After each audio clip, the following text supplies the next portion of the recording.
move forward. Good morning, everyone. I'd like to call our State Board of Accountancy meeting to order. And again, just acknowledging we do have a quorum to proceed. First item of business would be the approval of the minutes from our previous meetings, and there were two. The first was the March 3rd, 2026 meeting minutes. The draft minutes were shared with the committee. Just curious, any questions or comments on those minutes that were shared? Okay, hearing none, we'll approve those minutes. And the second set of minutes for the special meeting that we had on April 20th, that was in regards to the exposure draft on the alternative practice structures. Again, I'll entertain any comments or questions on those draft minutes. All right, hearing none, we will approve those minutes as well. Thank you. Next order of business, are there any comments or concerns regarding today's meeting agenda from anyone on today's call? Great, hearing none, let's move on. Next order of business are the reports. First, we have a regulations update. I know Kat is not here, so not sure who. It would be me. So good morning, everybody. My name is Paul Grabowski. I'm a CAT supervisor, legal program director here. I don't think I've met most of you, but I've met a few here and there. So it's nice to see everybody. And yeah, Kat is out, so I'll be filling in on a couple items today. And I just also want to introduce Caitlin Anderson, who is on. She is our legal director. As you may know, she took over for Julianne Avalone. So I've been working closely with her on all of this as well. Great, Thanks, Paul. I just wanted to hop on and introduce myself to meet you and let you know that I am here. Should there be questions, I will also be helping in this regulation process, and throughout all of it, our goal is simply to get the best version of the regs through and one that captures exactly what needs to be done and hopefully the board's intent. So we are here for questions and to help and to assist, and I welcome dialogue. Please feel free to reach out to me should you have questions, and you're also in great hands with Paul and with Kat. So just wanted to say hi briefly. Oh, great. Thank you. Thank you for joining and for that introduction. Right. So, was there anything else specific on the regulations, Paul, that you wanted to cover? Caitlin and I we're trying to get these in as quickly as we can right now, post-session. Session has kind of slowed some things down, which we apologize for, but we're hopeful that we'll be able to get something in very soon. So yeah, that's the update for now on the regulations. Yeah. Got it. Okay. Thank you. Any questions of Paul or Caitlin? Sounds like more to come, and we're in good hands. So thank you. Next report is on the Connecticut CPA exam data from Q1 2026, and you'll notice there were 3 files shared, which we get every quarter from NASBA. They assimilate all the information for us, and just get curious at the end of the discussion how often the committee might find it. Well, one, do you find it helpful to see? And two, if you do, how often you'd like to see this, because we do get this data quarterly. My thought was at least annually, we should kind of put our eyes on these things and see what's happening specific to Connecticut relative to, let's say, the rest of the country. But again, I'll take some thoughts around that after I make just a couple of things that I'd like to highlight. And certainly, if anyone's seen anything in the data that concerns you or have questions around, we can address those or do some follow-up with NASBA.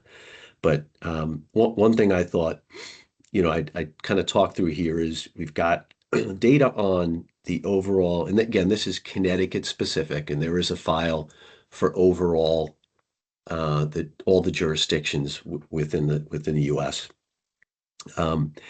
First was on the exam pass rate overall. So you'll see for Connecticut, we're at 46%. I guess it rounds up to 47. We're 46 0.5.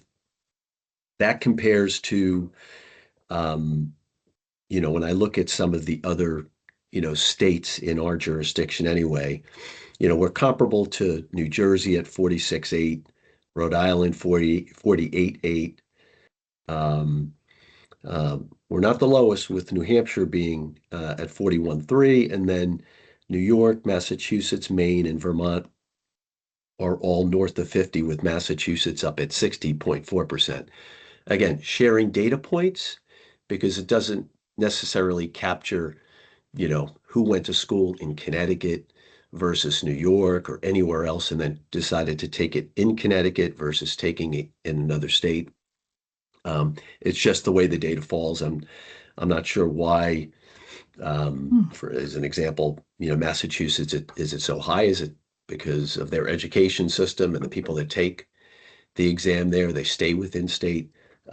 We don't have the color behind that, but I just found that, pretty interesting. And from a trend perspective in Connecticut, that overall pass rate has been generally consistent with the prior years.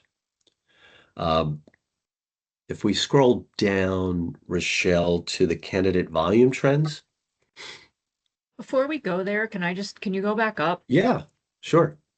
Because I have a question on the little box in the corner shows overall average score of a 40, but yet under average score, it shows 70.5. So is there a typo or why is there a 30-point difference there? Where's the overall 70 70.5. average And then- score? Yeah, but yet in that little corner, it says 40. So I'm just curious where is that pulling from?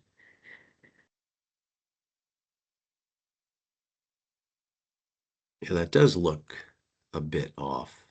Yeah, I mean, it kind of makes it look like the average score is really low, but yet the data down here is showing it much higher.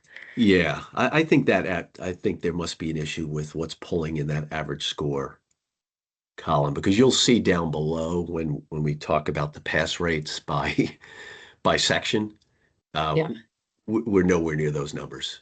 And Okay. and nor are many of the other states. I mean, And there's if some you real take a look at the, challenges you'll see in a couple of the areas, but and Tim, if you take a look at the one of the other sheets, that shows the overall statistics by jurisdiction. Yeah. It shows Connecticut, the average scores is the 70.5.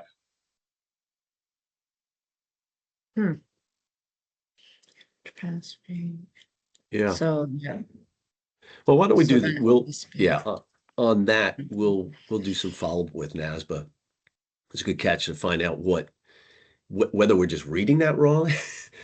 And it really represents something else, but from what we can tell, it's there may be disconnect between the actual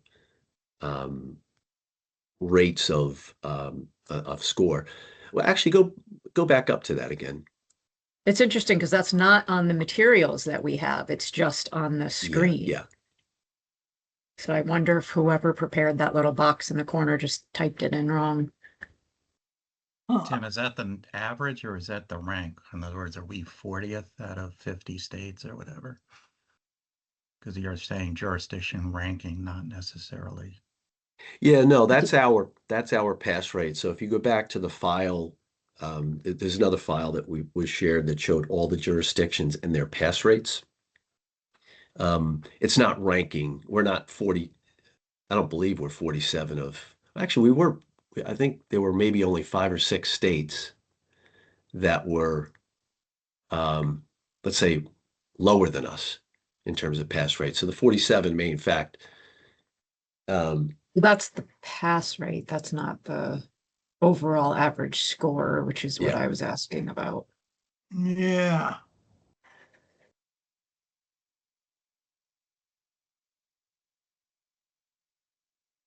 yeah. So Pete, I don't think that's like we're not 47 out of 52 or whatever jurisdictions, because you got Guam and Puerto Rico in there too. That is our average pass rate. Again, we need to reconcile between this average score and the average pass rate. Well, actually, the pass rate is you need a 75 in order to pass. But the score on the test could be a 70, which is not a 75, right? So maybe that explains it. It's the score of the exam, not whether they passed. But you've got an average score of 70.5, and this is saying 40. That's all I'm trying to reconcile there is why are those so Oh. far enough? Got it. That's yeah, the percent pass, that You're good ties on the out. pass It's rate. just 40 to 6.5 rounds to 47. No Got big it. deal. Got it. I just think that little box that's This may there, that's be- not in our this may be off. materials. Yeah. Yeah. Got it. No That big makes deal. sense. I just No, was no, it's a curious. good catch from an auditor. It's my job. Well done. Well done. We'll come back to you on that, and we'll point that out to NASBA. Okay. Okay, great. Thank you. Let's go down to candidates by quarter, please, Rochelle. Actually, just up a little bit.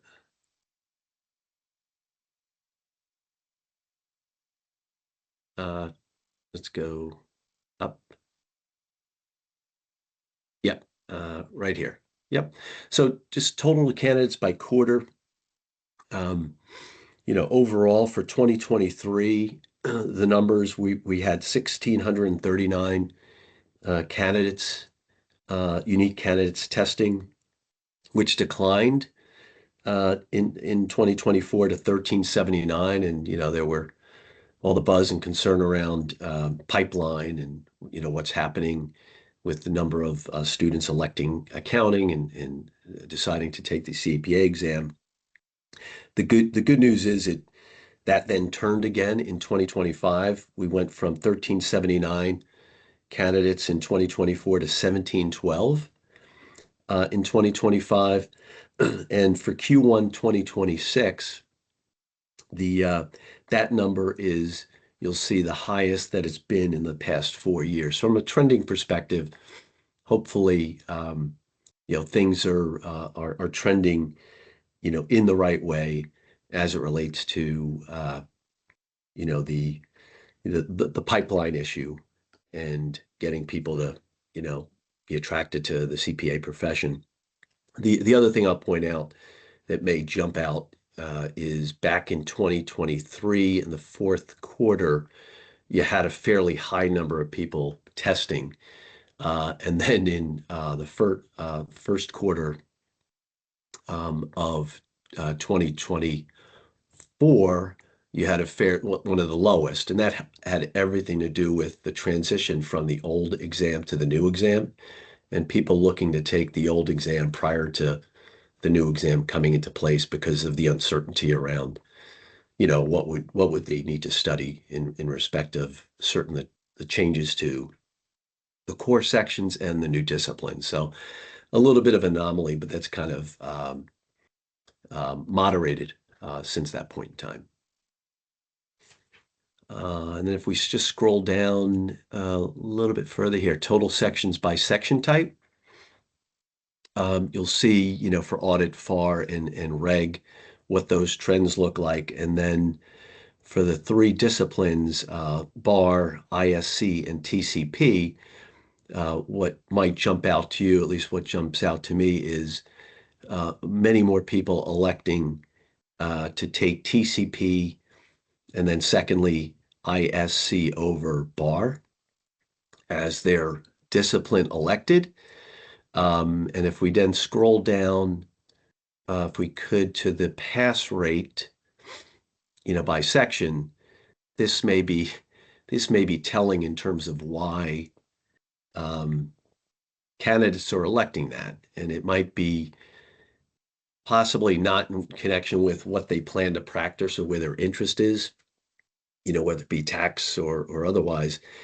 It's clear that the TCP pass rate is by far much higher than actually, can we go up to the chart, please?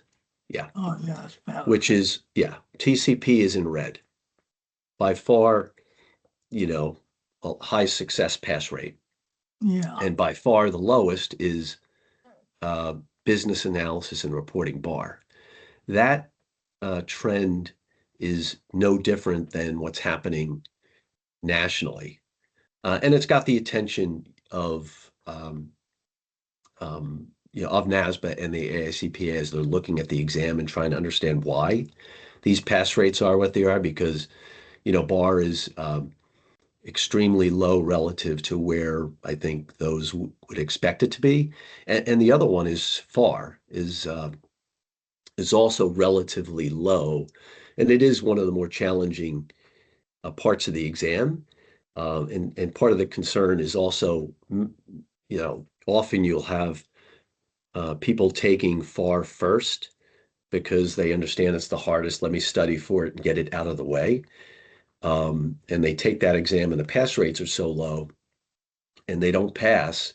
They get discouraged and decide that, this whole CPA thing is too hard, and they decide just to abandon their interest in taking the exam. So at the national level, at NASBA and the ACPA, they continue to monitor the pass rates and the trends to understand what's happening there. And I guess there's more to come on that, but I just thought it important to share this information with the committee so you understand what's going on behind the exam and the things um, that are being focused on, within the profession.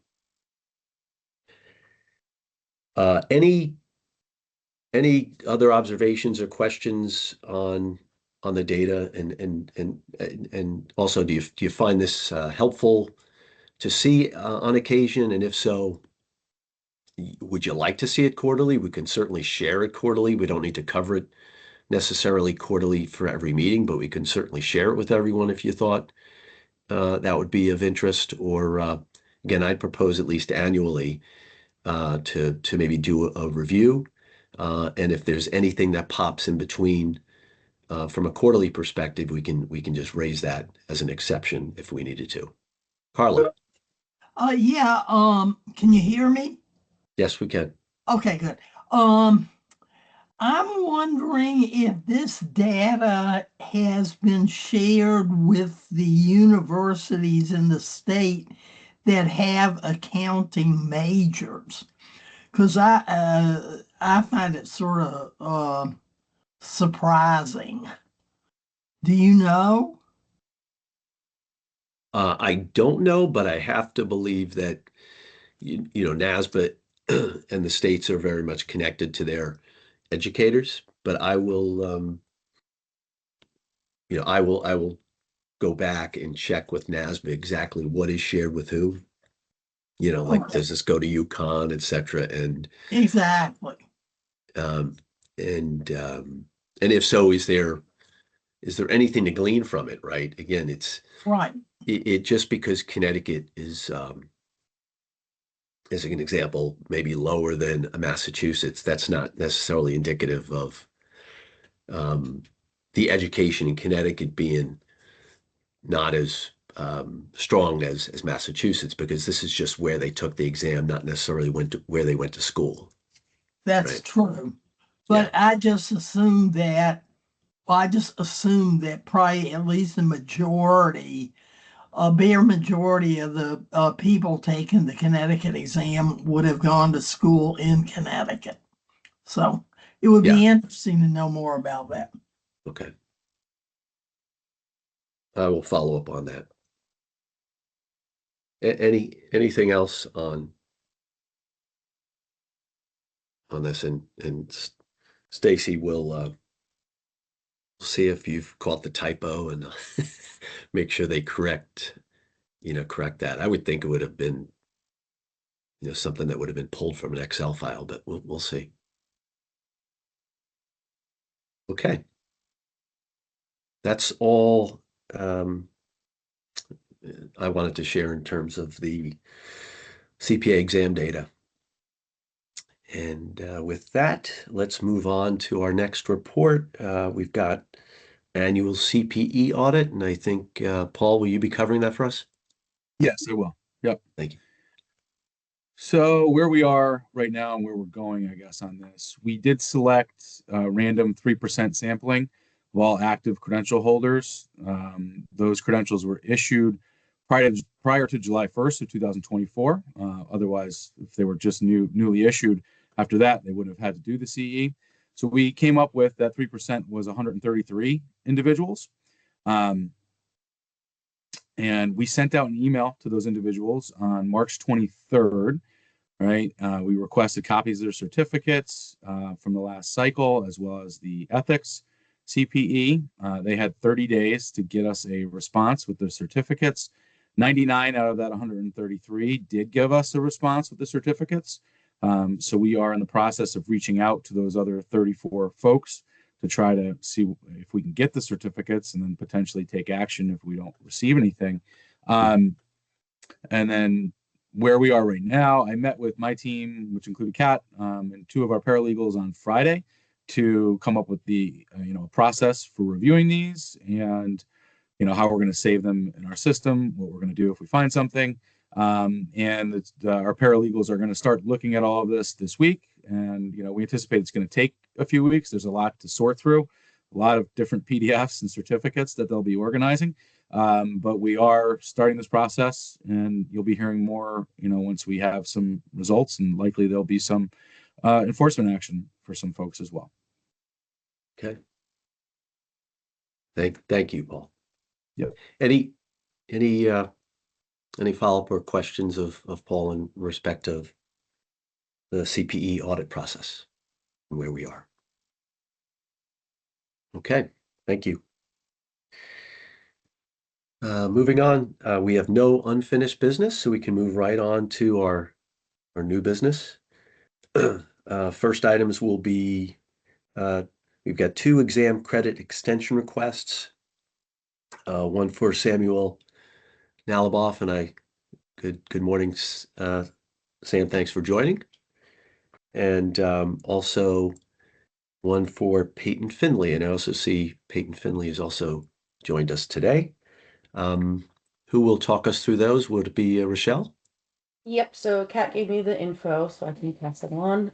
So for Sam Nalaboff, we were requesting to extend the BEC credit from May 2nd to September 2nd, 2026.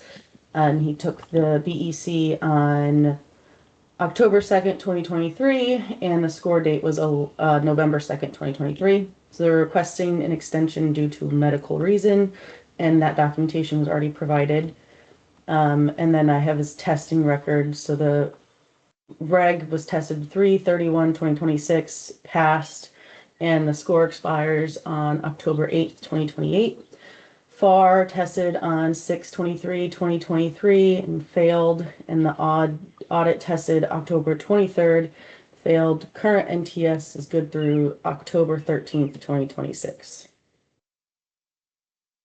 Great. So again, we've been shared the information in terms of Mr. Nalaboff's request for an extension of BEC to September 2nd, 2026. Any questions or comments in regards to this request? Okay. Otherwise, I'll entertain a motion and request. I move to approve the request for an exam extension. Okay, we've got a motion to approve Mr. Nalaboff's exam extension. Do I have a second? Okay, it looks like Stacy. A lot of people jumped up. Oh, yeah. I visually saw Stacy's hand first, so we'll go with that. So we have a motion and a second. Any further discussion? If not, all those in favor, please say aye. Aye. Aye. Okay, any against? Great. Mr. Nalaboff's extension request is hereby approved. Congratulations, Mr. Nalaboff. Good luck on the rest of the exam. Thank you, sir. Sitting for audit May 16th. really looking to get it done.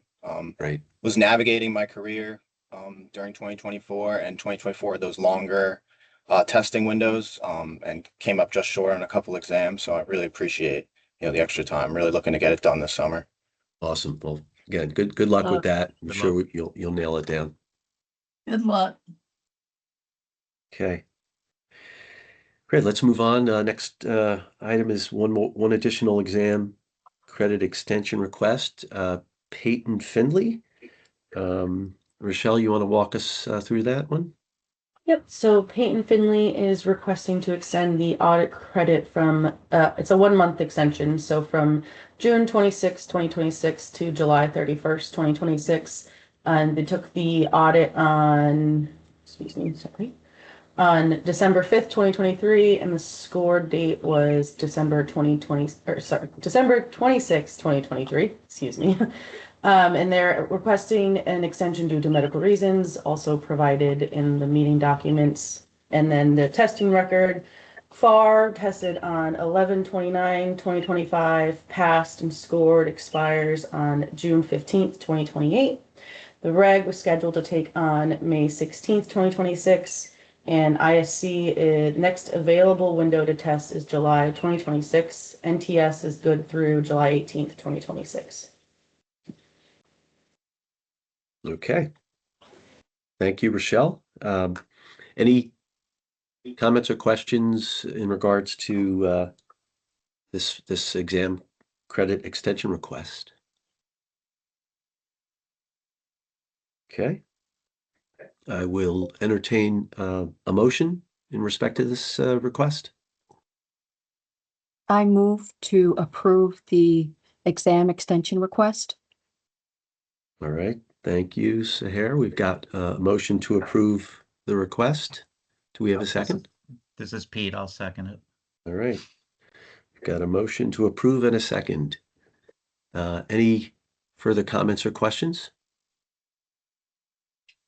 Okay. All those in favor of extending the credit for Peyton Finley, please signify by saying aye. Aye. Aye. Any against?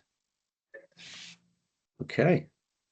Hearing none. We've got the motion approved. Exam credit extension request has been approved. Ms.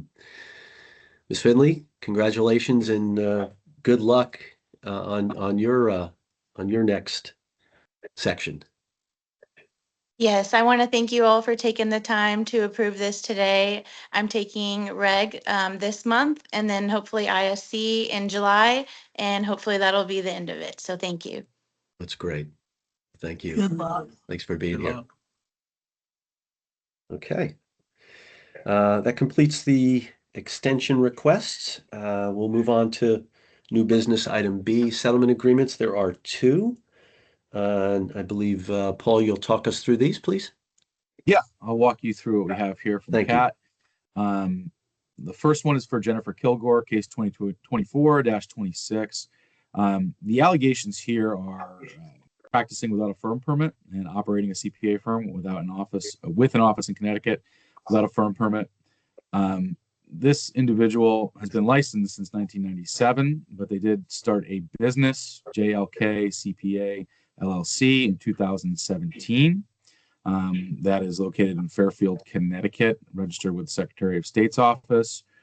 What we found or alleging was that there was no firm permit, and we did notify the respondent of such on April 23rd of 2024. So that's April 23rd of 2024. The department caught this, contacted them. However, it took about another 18 months or so before the individual did register or did apply for and obtain a firm permit. It's 18 months. There was some, it looks like, claim that she had emailed an application after we had notified her in 2024, but she did not follow up with licensing. Nothing was received by licensing. So again, that got stretched out. Additionally, since 2017, really until January 21st of 2026, she did not have a firm permit. So with that, the respondent has agreed to a settlement fee of $3,500, and that's what we're looking at here for this case, which is, again, operating without a firm permit from 2007 through 2026, or 2017 rather, sorry, through 2026, and a settlement fee of $3,500. So that's Jennifer Kilgore, and I can answer some questions. I've got Kat's notes here, so happy to answer questions on this one. Okay, thank you, Paul. Yeah.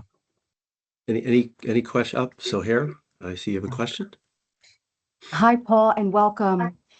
So I was wondering, this has come up a lot, the penalties for not knowing about the firm permit requirement. And I wanted to know, when you send the notification, do you include the correct email and the link to apply? Like, is it all there? Why was there confusion? So I don't know why there was confusion in this case. Yes, we do follow up with everything you need to get in touch with licensing, and our licensing folks are really accessible. Accounting has its dedicated person.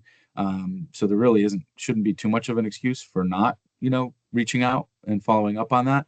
And there shouldn't be confusion on whether you've done it or not. Usually you do get confirmation. So I think on the licensing end of things, we have our pretty strong processes in place, and that information would have been included. Yeah. Thank you.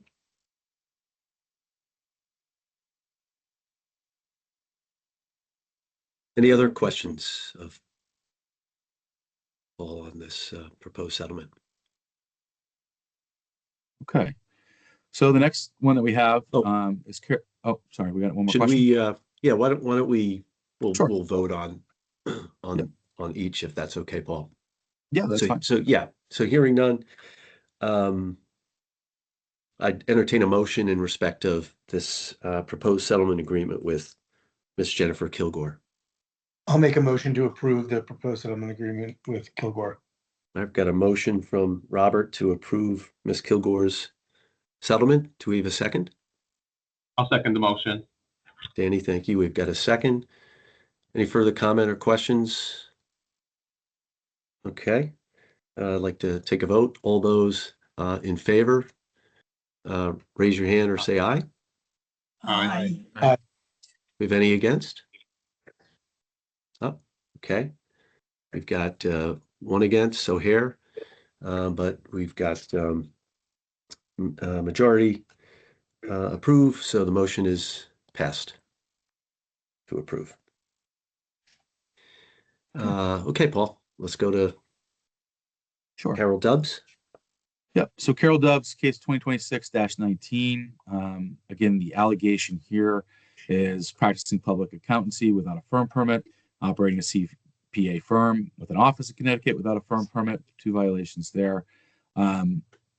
This person had a business, Arbor Accounting LLC, which was first created in 2010 in Norwalk, Connecticut, also registered with the Secretary of State's office.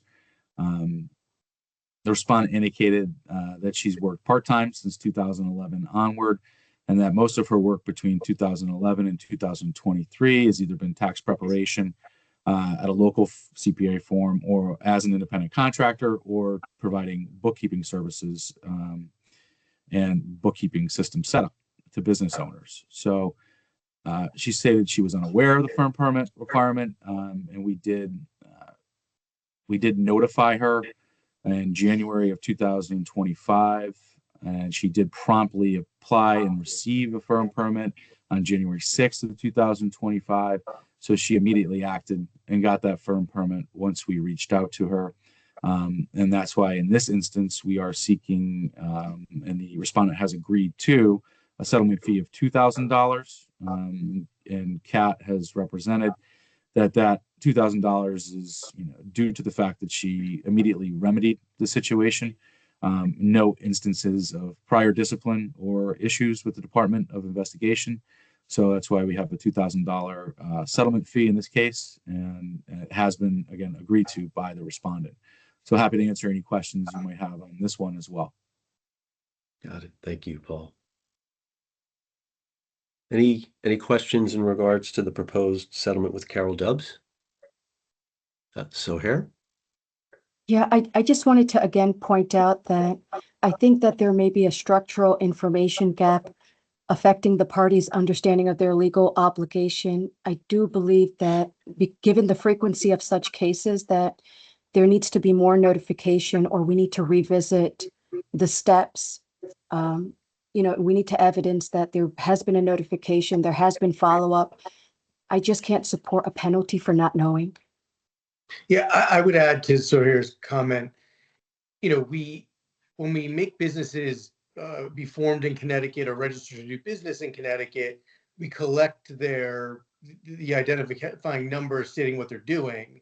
If we're going to make people give us that information, it would make sense to, at that point, provide a link or send an email relevant to that business. So like if you register an accounting firm, your LLC is going to be an accounting firm.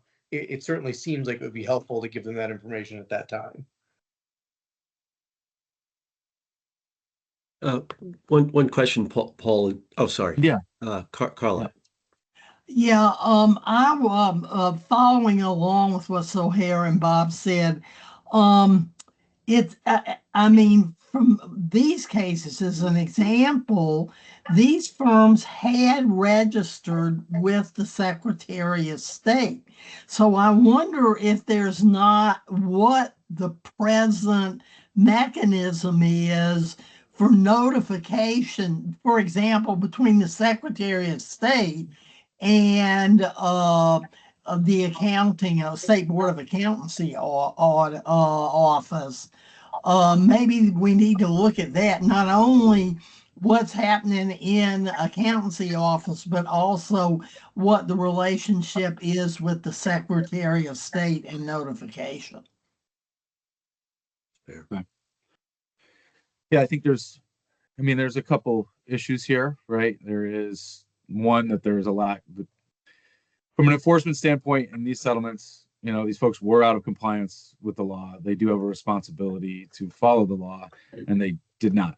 But having said that, I do understand that there seems to be some disconnect here with people understanding that this law exists. And there should be a few touch points, it sounds like, possibly with both us, when there's a certain registration, renewal, whatever the case may be.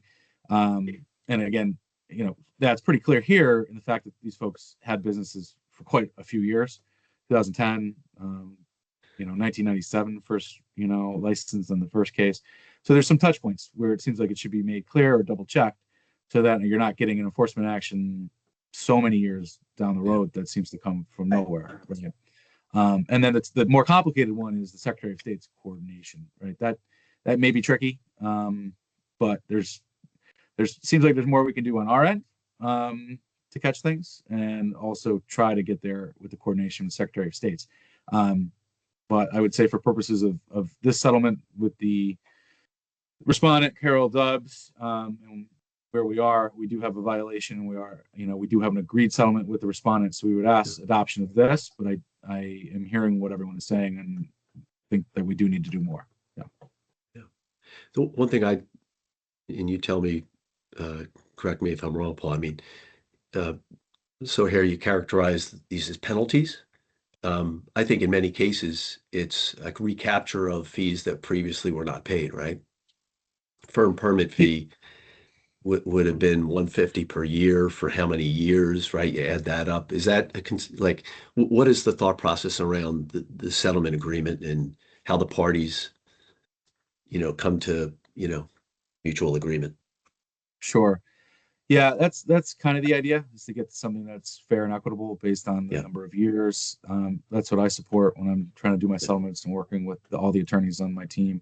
I'm not trying to be punitive, and it is a settlement fee. It's not a civil penalty, right? So it's not disciplinary in nature, and they have agreed to it. And I think, when we see some folks who have past discipline, we may factor that in too.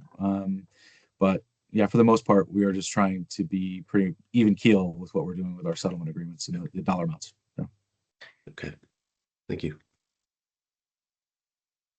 Okay. Any other questions or other comments in regards to the proposed settlement with Ms. Carol Dubbs? All right. Hearing none, I'll entertain a motion if someone would be willing to do so. I'll make the I'll make a motion to motion to approve. approve. Please, Sam, Daniel. Danny's got it. Okay. Would you like to? I'll second. Okay, so we've got a motion on the floor to approve the proposed settlement with Carol Dubs as presented here to the board today. And we have a second. Any further comments or questions? Hearing none. Let's take a vote. All those in favor, raise your hand and say aye. Aye. Okay, any against? Okay, the proposed settlement with Carol Dubs is motion is passed. Thank you. Thank you. Anything further, Paul? I guess that's it for Yeah, that's it for us. I will try to follow up on this firm permit and see what we can do for next steps, and we'll report back. But I will definitely see what we can do internally and then with Secretary of State's as well. Yeah. Great, thank you. And I do see Tiffany's got her hand raised. Tiffany, you've got the floor. I just wanted to add in, because I know with the firm permit stuff, I know internally with DCP, we've been trying to put more publications out about the firm permits.